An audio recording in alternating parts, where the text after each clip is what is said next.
Duterte. Kanina po, tinanong ko sa bagong alyansang makabayan na siyang nag-anunsyo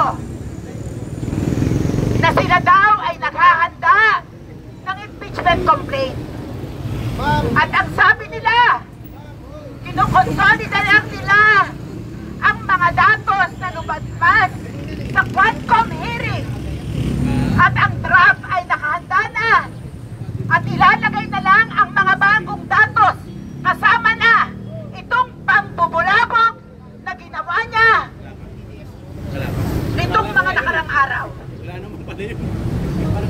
Ang mga ugali, ang mga sinabi ni Vice President Sara Duterte, sa totoo lamang ay sapat na itong kanyang mga death threats na ginawa.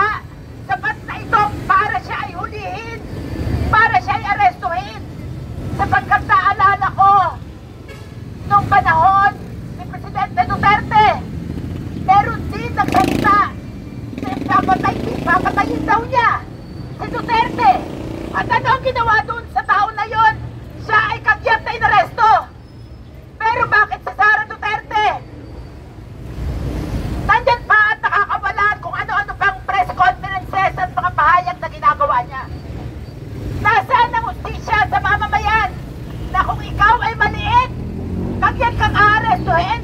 Kung ikaw ay Vice President, kahit ikaw ay may kasalanan, kahit ikaw ay tuwali, ikaw ay nakakapamayakbang pa sa ating bansa. Mga kasama, tama na, sobra na ang trapong politika na ito. Tama na, sobra na ang mistusang aso't pusa na pagbabayangayan ng mga trapo.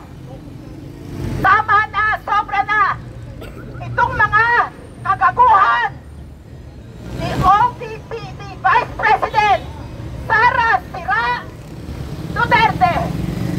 Kailangan siya ay kagyat na i-impeach. Dapat siya ay kagyat na i-impeach. Tama ba? Ano ang sigaw natin sa araw na ito? Impeach Sara Duterte! Impeach Sara Duterte!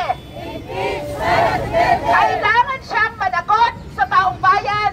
Kailangan siyang managot sa kanyang ginawang anomalya, sa mga irregularidad, doon sa pagkawala ng trust and confidence ng taong bayan sa kanya, na sapat na batayan para siya ay tanggalin sa pwesto. Mga kasama, hindi tayo titigil hanggang nandyan at nakaupo si Sara Duterte. Itutuloy ng mamamayan ang proseso ng impeachment sa pamamagitan ng pag-file ng complaint. Maghintay lang siya. Malapit na magwakas ang kanyang mga katiwalian, ang kanyang mga anomalya, at ang kanyang kagagahan. Muli, magandang umaga sa inyong lahat.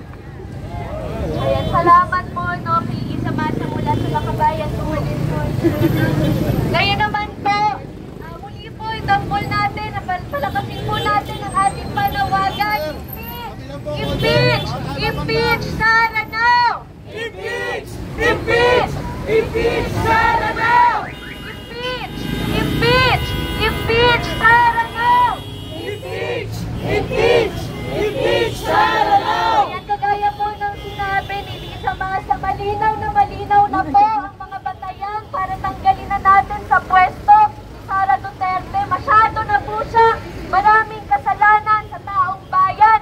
Masyado na po siyang maraming ginagaw mula sa kaban ng bayan. Kaya huwag na natin patagalin pa itong proseso ng impeachment na nananawagan po tayo muli sa mga House of Representatives natin.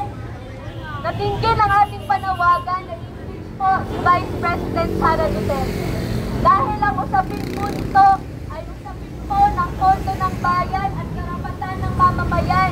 Matayang servisyo po para sa mamamayang Pilipino. At hindi po natin dapat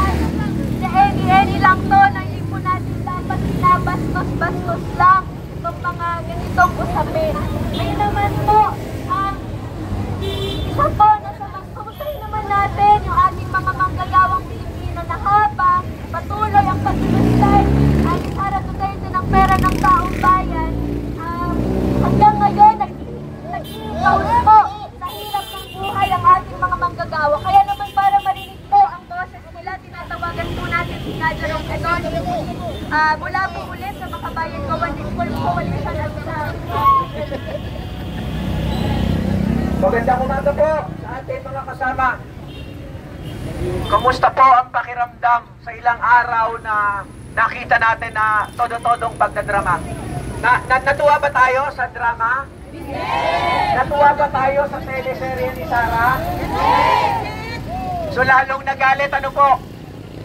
Mga kasama, malinaw ang panawagan natin. Impeach! Impeach! Impeach Sara Duterte!